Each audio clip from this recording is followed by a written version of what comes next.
Catch a nigga slipping from behind. OG Bobby Johnson. OG Bobby Johnson. OG Bobby Johnson. OG Bobby Johnson. When nigga out like an outbreak. Chopper start, send me the hell shake. Nigga sweeter than a pound case. Eyes on your chin, better watch what your mouth say. Deal with the footballs, got a nigga tripping. Fuck it, nigga keep sipping. AK, the beam on it. Clip sold on like a lean on it. My nigga like behind ball. Move 100 pounds for a man, beat the charge. Jack down, and if they watch a fuck, if a nigga try to rob, fucking hit him with them. Word on the street, I'm a suspect. Hanging with the killers in the projects. They don't want a barrel, keep quiet. Catch a nigga slipping from behind. OG Bobby Johnson. OG Bobby Johnson. OG Bobby Johnson. OG Bobby Johnson. 100 bands on your head, get the job done. Throw it up, nigga, where you from? Whole hood hot, cause your nigga hitting licks. Ain't made a meal yet, but he still nigga rich. Stick on my, stick on my, stick on. How you want it, nigga? Full of the city. Looking for the cash, searching for the bag. Young nigga wildin', throwing up flag. Shooters on the roof with a scope. Money they gon' treat you like the pump. Hey, word on the street, I'm a suspect. Hanging with the killers in the projects. They don't want a barrel, keep quiet. Catch a nigga slipping from behind. OG Bobby Johnson. OG Bobby Johnson. OG Bobby Johnson. OG Bobby Johnson. When nigga out like an outbreak. Chopper start, send me the hell shake. Nigga sweeter than a pound case. Eyes on your chin, better watch what your mouth say. Deal with the footballs, got a nigga tripping. Fuck it, nigga keep sipping.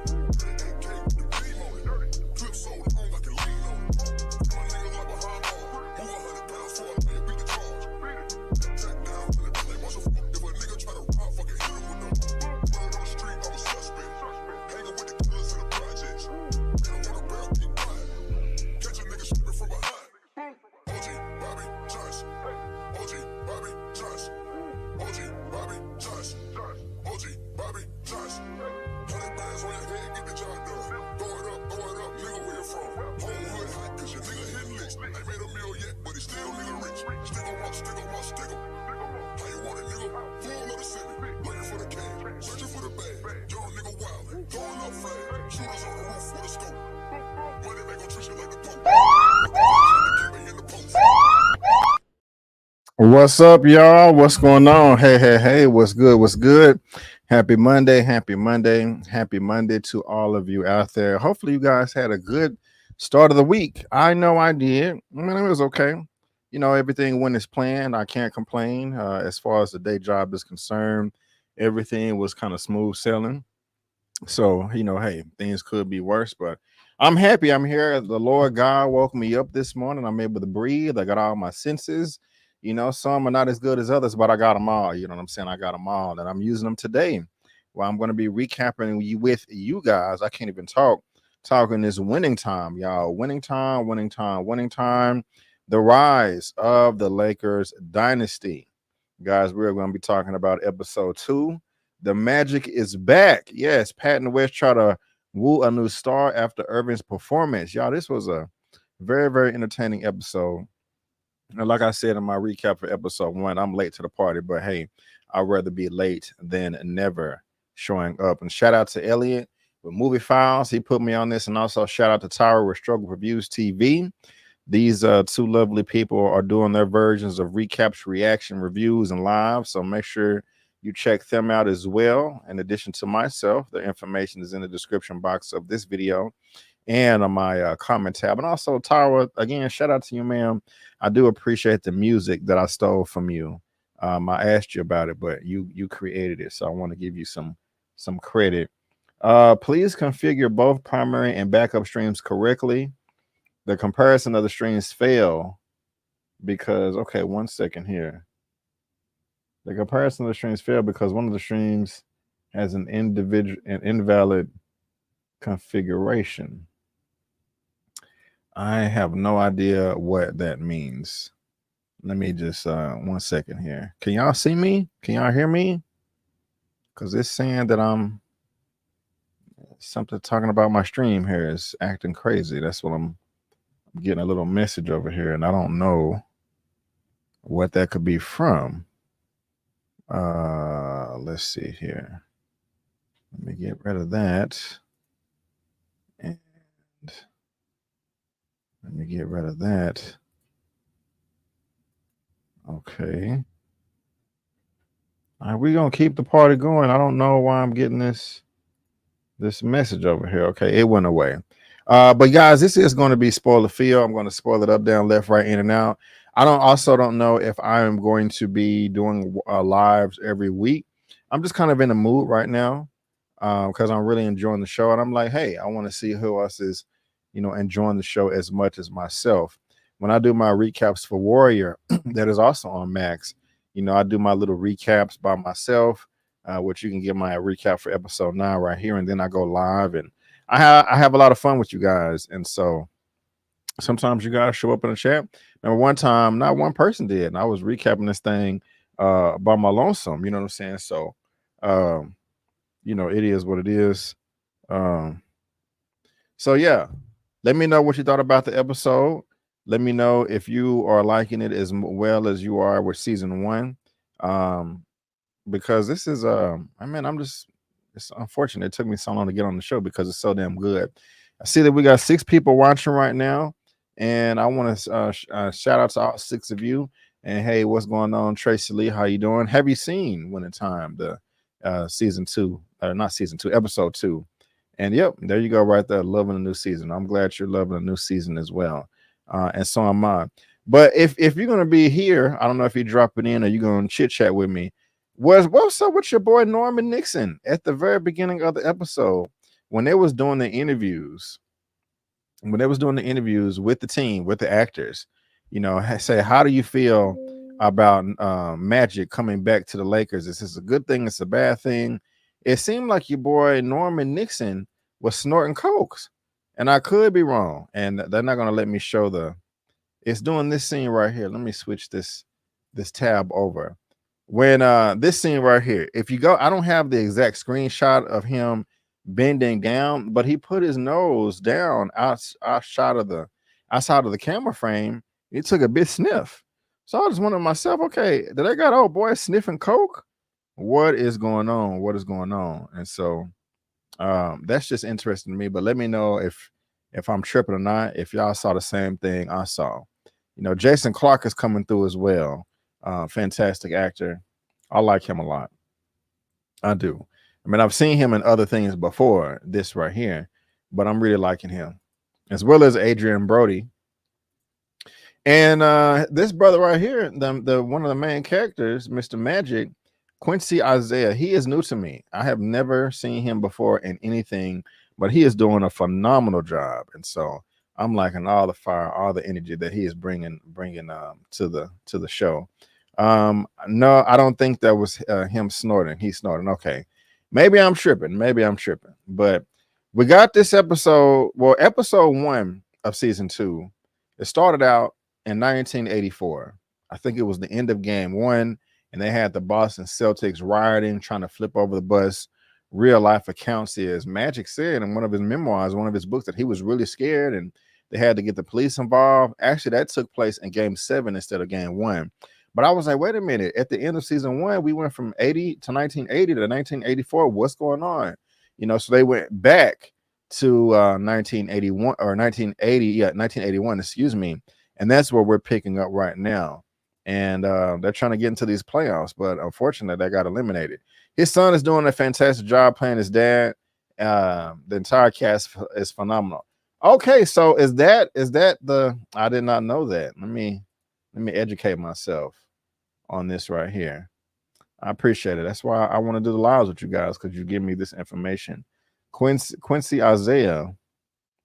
Hold on, I did not know that was I feel kind of silly. Let's see here. Quincy Isaiah. I just want to say, is he the son of? Let's see here. Quincy Isaiah plays Johnson's HBO Winning Time. Let's see here.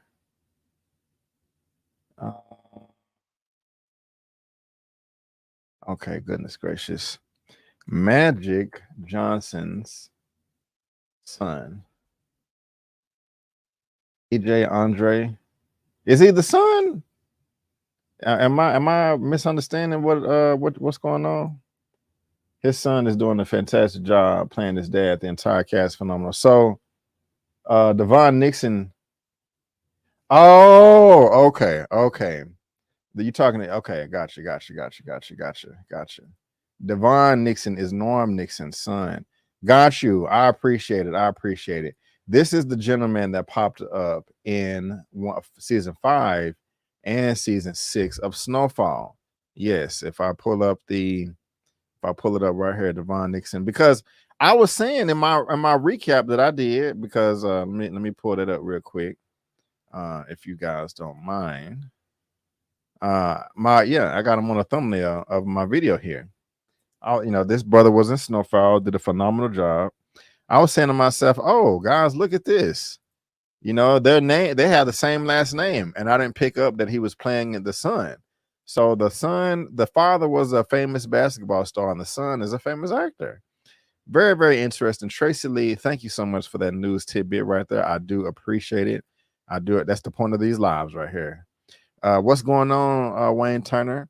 Showtime Lakers is 9:17 here in Sydney, Australia. That's what's up right there. That's what's up.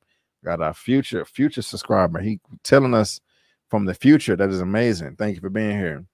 You're welcome. Thank you. But at the beginning of the episode, Magic is back, and they are trying to have this practice. And for some reason, Magic forgot that they was playing basketball and thought that they was playing football, and he just want to bum rush Kareem. And I'm like, bro, no, he didn't bum rush Kareem. He bum rush Norm Nixon, with this busted knee right here, man. That's just unfortunate. I also have to say that I really do like the title, the logo here. That's just dope as hell. I love the music. I love all the lights, the effects. All that was pretty hot to me. I really did like that. And I'm loving all the uniforms too. Jason Segel is doing a great job as well as Paul Westhead, the coach at the time. And so I'm really enjoying this. But what's up? Why are you trying to play football out here? Trying to have this ego. The team is in sync, man. And you don't have the chemistry because you're out. I can understand you feeling some type of way. I can definitely understand. Excuse me. But it is what it is. I agreed with Paul Westhead for majority of this episode. I mean, they're winning. They had a 70 out of 45 games. They had a 28 wins and 17 losses. A winning record. And you want to come in and be upset? Now, I wish I had abs like this. Hit on one in the chat if you got abs like all the men in here. But look at this. So Magic is in the office trying to recover, trying to recuperate. Hey guys, what y'all laughing at? What are you joking at? And they're like, oh, nothing. We're talking about another night where we went bowling with the team. We gelling, we kicking it, we parlaying, all of that hot jazz. And one of the coaches said that Cooper looked like the bottom of a bowling ball or the bottom of a shoe. Looked like a bowling ball because it's so black. And there go Kareem right there. And look at Magic. Like a little kid, he's young. He does not feel like he is part of the team anymore. He feels like he is the odd man out. And that's really sad for you, boy. That really is. And of course, there was a lot of research that went into this series, a lot of books, a lot of memoirs. The studio was nice enough to provide some of those details that I kind of want to go over with you guys. One of the main questions that you can ask yourself for watching this episode, were Magic and the team really that out of sync? According to Magic's 1983 memoir, he struggled both physically and emotionally on his return. He describes feeling like an odd man amongst his fellow teammates, discovering that the guys had new inside jokes and a camaraderie born of their extended time without him. So when he's trying to be like, hey guys, what you laughing at? Can you include me in the joke too? I want to laugh. Like, nah, man, we got our own inside jokes now. Kick rocks. No, that's not funny, but it's the reality of the situation. And so, you can't really be mad at anybody, in my opinion, when that's concerned. So that's where Draymond Green got it from. Is that character of Klay Thompson's dad in this? I have no idea, Wayne. I have no idea. Yeah, that flew right over my head. For their part, the Lakers talk enthusiastically to the press about Magic's return, but behind closed doors, frustration reigned. Pat Riley and Magic both described the situation in their memoirs. So it really was some beef, man. It really was some beef. What do y'all think about that? Whether you're watching this via live or in the replay. Now, this right here, let's talk about your boy, Mr. Jason Clark, Jerry West. He's coming in, got this player from the Denver Nuggets.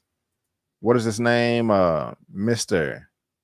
David fucking Thompson. David effing Thompson. I do not know who this man is, but apparently he is that dude. You know, Skywalker is another name they gave him.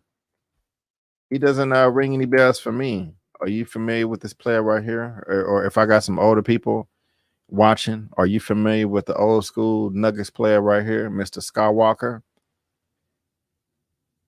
I gotta say, I want to know what would y'all do in this situation? Would you go with Jerry West? And Jerry West knows what he's doing. He was a coach and he was also a player even before this time. So would you go with David Thompson? Would you trade? I mean, just think about this. You just won a championship. Your star player is injured. However, you are able to maneuver the pieces on the chessboard and still make it work. You have chemistry, you have camaraderie, your team is gelling, your team is winning. Would you then go and make another adjustment and mess it all up? I don't know. What would you do? Are you team Paul Westhead or are you team Jerry West? With them wanting to bring in David fucking Thompson, the Skywalker, walking on the sky, just dunking on him. Look at your boy Jerry West. Dunking on him. Dunking on him. I just had to do it. I had to do it. He is not impressed though. But he doesn't want to be impulsive. How did y'all feel about Paul's reaction right here? I think it was fine. I think it was respectable. You can't just expect him to be like, okay, sure, let's just make the decision right now and not think it over. He said, I will get back to you. I understand you did all the lead work, Jerry, but we got 2 weeks. I want to look into this myself. Is that cool? Your boy was in his feelings. He didn't like that at all. He was in his feelings. Who again, I want to know whose team you're on. You got Pat Riley back there with his secret meetings being shady. What's going on, Pat? But I think, I mean, look, I'm not no basketball expert. I do know the game, of course. But I think I'm riding with Paul Westhead, man. That's just me. I'm not trying to mess up no chemistry. You know what I'm saying? That's just me. That's just me. I'm not familiar with him. Wakil Thompson played for the Lakers in the 80s, aka Clay's dad. Okay, I got you. Personally, chemistry, I wouldn't upset the chemistry. Personally, I wouldn't upset the chemistry. Right, I agree. I know David Thompson was a good player. Right on. Australian Jason Clark as Jerry West. Right. Very, very, very, very funny. But now we got your boy, Jerry Buss, the owner, John C. Riley. He's like, we got to make some money. They selling out tickets. It's going down. The press is back there. And Magic, he's seeming very confident and arrogant. But he's just doing this for the camera. And I don't blame him. I mean, he is trying to sell tickets. You do have to think about that. Sometimes people forget this is a business. You know, you do got to make money. I don't even think about this. I think we was watching this in season 1 where they said, man, even though if we win this playoff spot and we don't have to play until the second round, which is nice, but you're still losing money because you're not playing in round 1. So you're not selling any tickets. You're not selling any concessions. You're not selling any merchandise. I didn't even think about that. So winning makes you lose money in some situations. So people do want to see Magic come back and play. It's sold out. So he has to show up in front of the camera just a little bit to hype it up.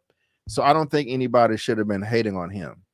I can understand how it can be annoying. I really do. So it's just kind of fishy to me, you know. Some people can look at this as like, okay, the rest of the team is being a hater. Some can look at it as like, okay, this is a distraction.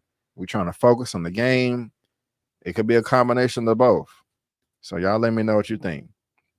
But what was funny to me is when he came back and old boy tried to pull out these shirts, like, hey, Magic, I got these shirts for you. Got all the sizes and all the colors and all the fits. He said, man, get that out of here, man. What the hell? You know, he didn't have, I don't know, but dude probably spent a lot of time and money on that. I understand where Magic is coming from. He trying to get in where he fit in back at the team. He not trying to make everybody feel like he hog on the show. So this was not a good look, but maybe he could have been a little more discreet about his displeasure, his distaste for these shirts. But it was still funny though. He said, burn them, get rid of them. I don't want them see them no more. You know, but everybody got them on outside. You know what I'm saying? So very, very interesting. You guys let me know what you think about that. I got some more press right here. Let's see here, Wayne. Let's see here. He will always be a stepbrother. Right, John C. Reilly. His movie debut was in Casualties of War, the star Michael J. Fox and Sean Penn. Right on, right on, right on. Right on, right on, right on.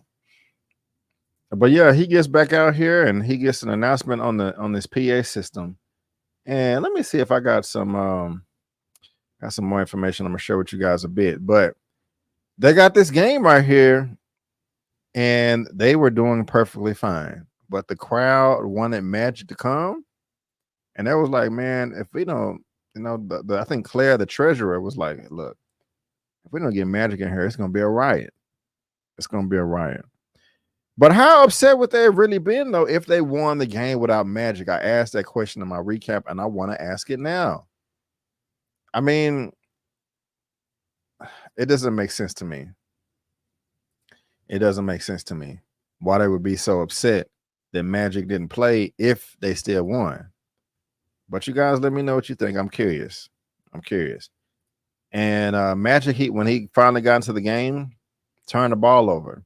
Another question you can ask was that first game back a total circus? The hype was real. The Lakers franchise saw Magic's big return in a big way because they had to. Despite a winning record in Magic's absence, the team ticket sales were down. Only 2 of 22 home games sold out while he was injured.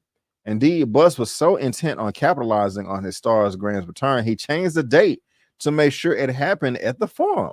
Magic was originally slated to return during a road trip to New York, but Buzz postponed it by citing concern for his star's health. As a part of the Magic is Back campaign, which we do see on these shirts, Magic was welcomed back to his team by a sold-out crowd and over-the-top fanfare, including buttons and t-shirts. Magic details the evening in 2 memoirs relating to how he thought he wasn't in the starting lineup. He was introduced on the PA, not coming practice. So this is not normal right here. Let me try to find that image where Magic was introduced on the PA system right here. Apparently, this is not normal practice. He also describes being so consumed by anxiety that he wasn't fully aware of how it made his teammates feel ignored. So the teammates felt ignored. Jim Jones really did tell the press he thought it was a circus. And according to Magic's memoir, it was clear to him that Jim was just the only person saying this out loud. This is interesting, guys. These are the facts. This is what really went down. But you guys let me know what you think, especially the difference on what happened in the show as opposed to real life. Even successful teams have had conflict.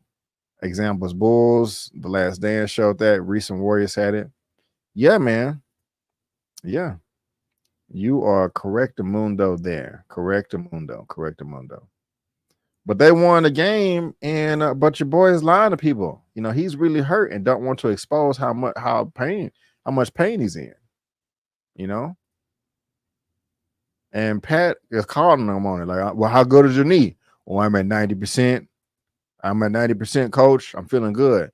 Man, you ain't even past 60. Get out of here with all the lies. I'm gonna keep it a secret though, but let's have these secret practices.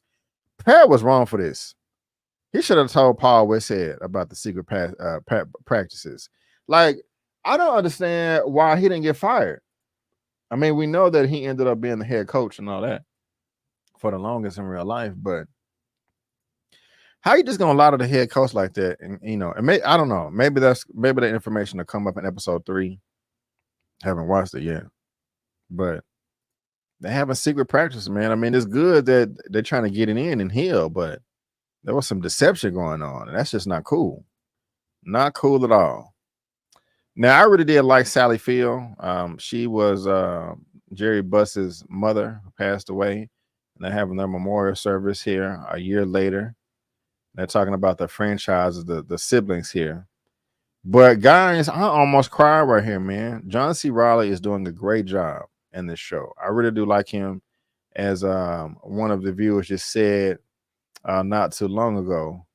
What did he say that Wayne said he will always be a stepbrother, John C. Reilly. Right. But he did a great job in this role right here. I really feel sorry for him with the loss of his mother. And you can tell that when we saw that they had a very strong bond, and then he's also doing a great job here of conveying that message. Like, man, my mom was my rock. She was my everything. She was my foundation. And it's painful without her. I mean, that's how most people feel when their mom dies, but still, he was able to bring it through in this performance right here very, very well. So shout out to John C. Reilly. Great job, sir. Great job. Yep. So they're doing that. And he was reminiscing about Honey, who used to give him blowjobs 15 years ago in his Mustang. Now, unless I missed something, I still don't know what the big significance is to her role in this episode. Like, was she just an old fling? Like, does he want to start a relationship with her? I don't know. What do you guys think? I mean, I'm not trying to sound mannish or, yeah, we're going to leave it in mannish, but I would understand it more if he was like, you know what, I'm single right now. It's been a while since I got a sloppy toppy. I sure do remember Honey from back in the day. Let me hit her up and see if we can pop it off again. Let me circle the block. People do that all the time. But that's not his goal here. Or at least that's what it seems like on the surface. So maybe he really did care about her, because she's the one that brought it up. He didn't. And she was like, well, that girl is long gone. She's not here anymore. She died and I'm a new person. He was like, well, there was much more to you than that anyway. So I'm really interested in seeing where this is going to go. But you guys let me know what you think. Okay? You guys let me know what you think. Da-da-da-da. So now we have Norm Nixon. Your boy is back. Devon Nixon, real name. Outside of the locker room, suited and booted, looking good, looking fresh, looking crisp, like he finna go on a nice little date, get some mushu. And we got this weirdo looking guy right here with the smirk on his face, like, yeah, I want to start some beef, But I mean, he's just doing his job at the same time. But he was like, hey, there's a rumor that you're going to be traded for the Skywalker player, David Thompson. You heard about that? And it triggered him. He got him all in his emotion, was like, listen here, buddy. In 15 years, nobody is going to even remember Magic. Why would you say that? Why would you say that? Now, what really happened was, did Norm really talk crap to the press? Yep. And that's a direct quote. 15 years from now, everyone will have forgotten Magic. Although Norm is speaking to a fictional journalist in our show, Norm said this on the record to the journalist, Mike Lidwin. Well known for giving off the record commentary to reporters, oftentimes in frustration over Magic or his other teammates. This time, Nixon went too far. The published article sparked a media feud between Norm and Magic, with the press only too happy to amplify the animosity. After the team's playoff loss, Dr. Bus went on a tirade to gathering of press, blaming them for ruining the team's chemistry. So Magic was messing it up on one hand, and your boy Norm Nixon was messing it up on the other hand. Just a big mess. Stinks like Dookie. And guess what, guys?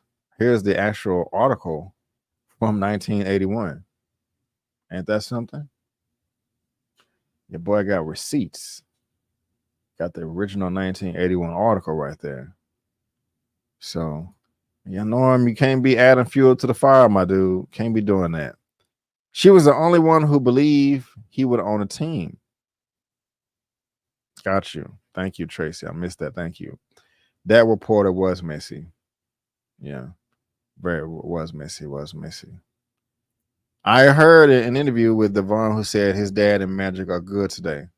Well, that's good. That's good to hear. That's again, Tracy. Thank you for your comments. Thank you. That's why I do the live, so y'all can add your input as well, and we can engage and learn and together. You know. So yeah, they got the messy reporter right here, trying to get the scoop. You know, and what's funny is, well, I'll bring it up in the end when we get to that. So now we got these two men right here having a heart to heart, and Pat Riley is trying to convince Paul Westhead here, Jason Segel, to go ahead with the deal. And he's telling him, like, look, all right, y'all told me that this Skywalker guy is good. I went and looked at him myself, but he still has a hard heart. And I have to say, I do like, even though I don't like Pat Riley in this episode series right now because he's lying to the coach, I do like the fact that he was like, look, you're making these assumptions talking about he's a dunker, and that if you tell him that we don't need that, we need this, that he's going to be rowdy and cause chaos. You haven't even talked to the man. You went and saw him play. That's one thing, but that only goes so far. You haven't even had a conversation with him. And so I thought that was a good point. I really did. I was like, okay, I got you. I got you, Pat. I got you. So that was good right there to me. You know what I'm saying? That was good right there.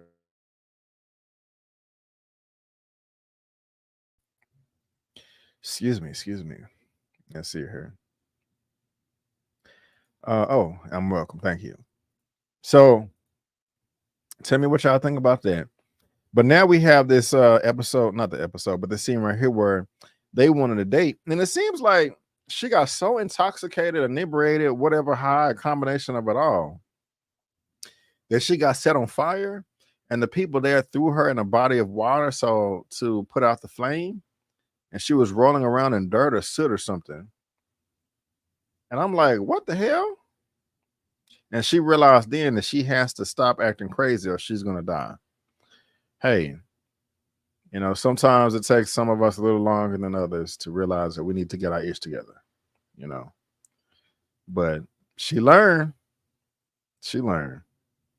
And, you know, this scene is making so much more sense to me now, Tracy. Thank you. Saying that she was the only one that believed that he would own a team. So thank you for that tidbit of information. I do appreciate it.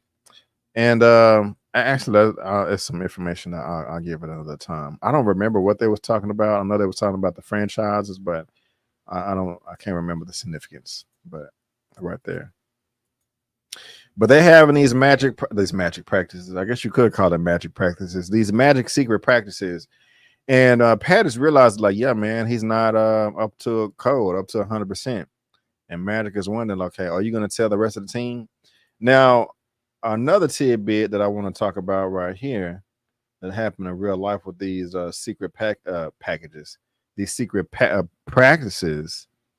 Let's see here. Where is it at? Oh, let me scroll up here.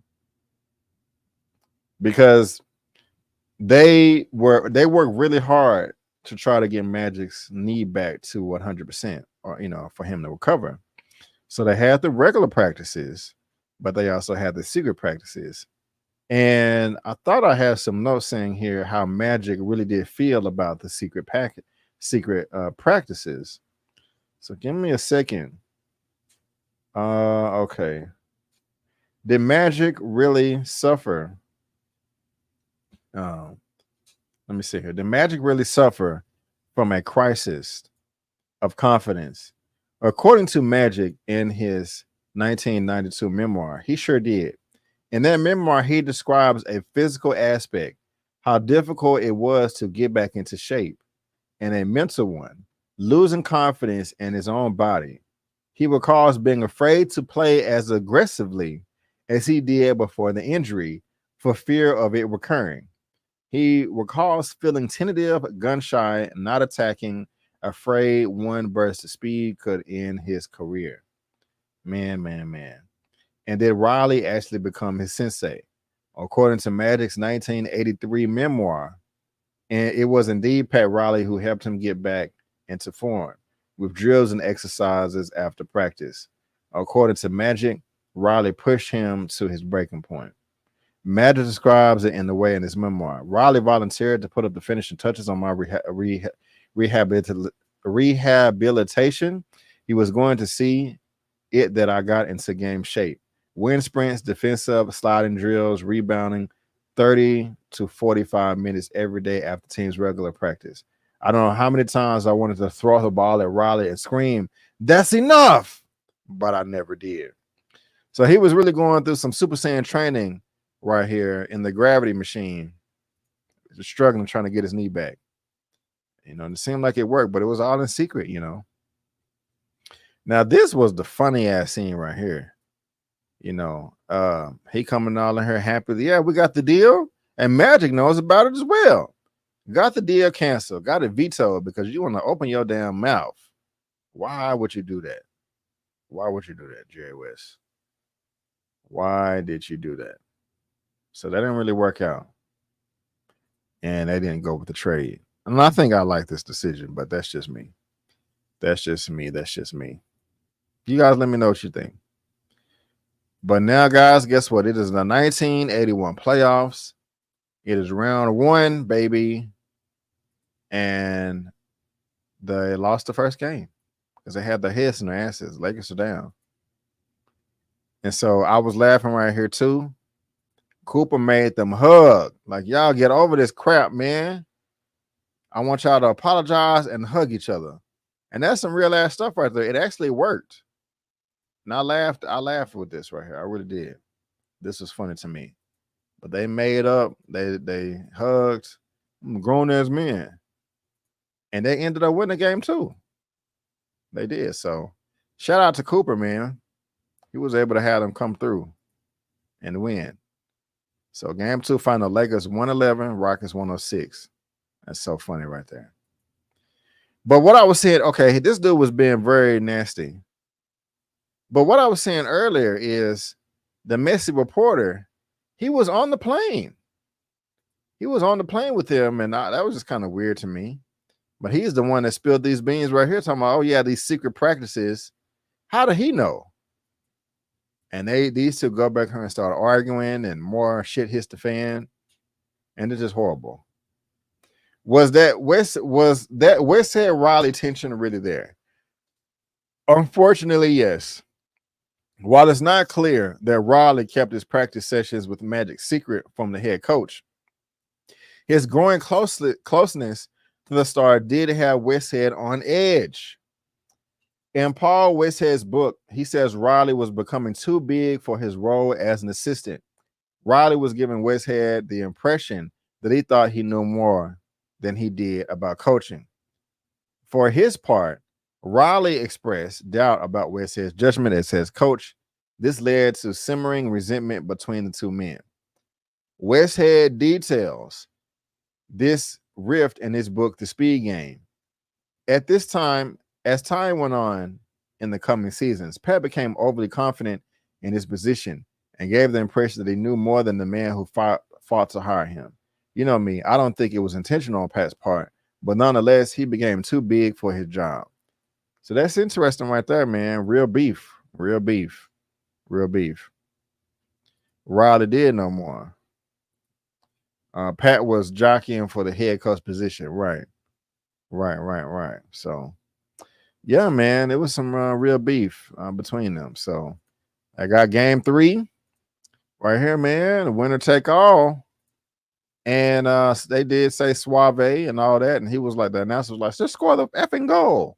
You know, I even have that information right here. Did the coach really say Suave to Magic? Yes, he did. Yes, Perlman describes that moment in his book Showtime before the game. Westhead pulled Johnson aside and told him, there's a Spanish word for what I want you to be tonight. Suave, easy. Take it easy tonight, okay? That's what he should have did. And he missed the options because Pat Riley got in his head like, do you, man?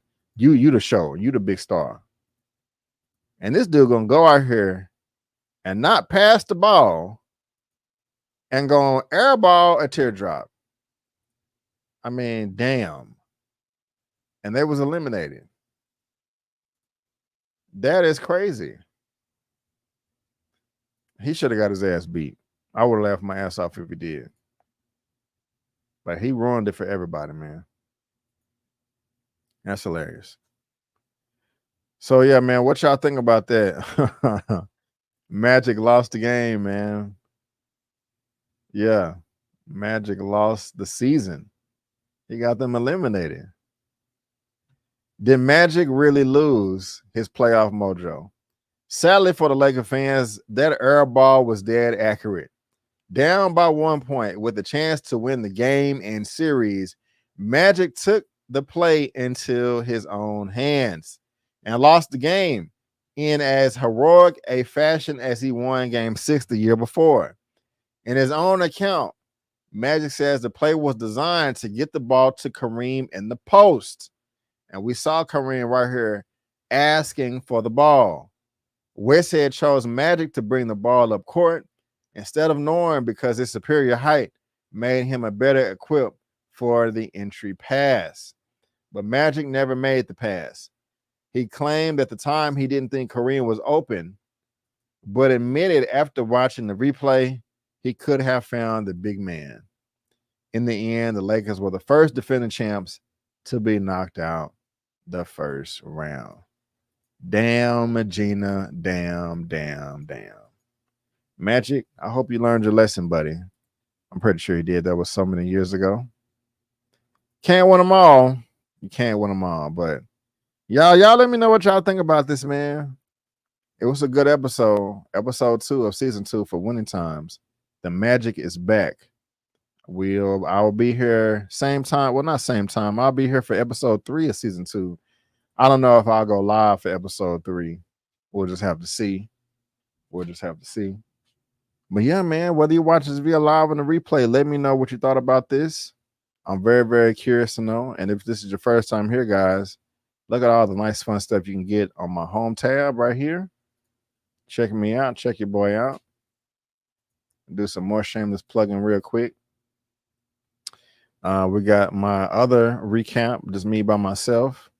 We doing this right here. Check out episode 15 of Super Duper. Also episode 14 of Super Duper, where the Dark Avengers showed up. Ninja Turtles movie review, also talking Warrior, The Last Voyage of the Demeter, and my adventures with Superman episode 7. Well, that's all I got for today, guys. So I want to thank you so much for tuning in. And before you go, don't forget, Don B. Avery, that's just my opinion. Peace out, and I'll see you next time.